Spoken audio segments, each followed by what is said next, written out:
पुरी रे मद दुकान को नहीं विरोध करी प्रतिवाद। आज पुरी रो 18 नला निकट गोपीनाथपुर ठारे नूतन भाव खोलिबा लाइसेंस प्राप्त मद दुकान को नहीं स्थानीय अंचल में चापा उत्तेजना सह तीव्र विरोधर स्वर उठी।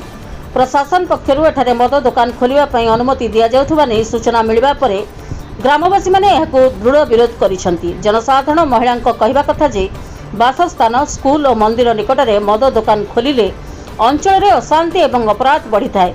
मद्यपान जोगु परिवार रे अशांति एवं युवपीढ़ी नष्ट होता अभियोग होइछि। एही दाबी करी लोके दुकान बजार एवं यातायात बंद करी प्रतिवाद करिसेंती। महिला माने एकाठी होई मद दुकान सामने विक्षोभ प्रदर्शन करिसेंती एवं दुकान न खोलिबाकू चेतावनी देउछंती।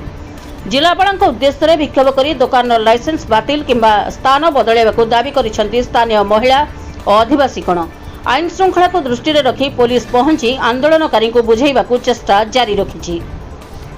पुरीरू नुपुर प्रियदर्शिनी का रिपोर्ट, रिपब्लिक ओडिशा, साधारण लोकंक स्वर।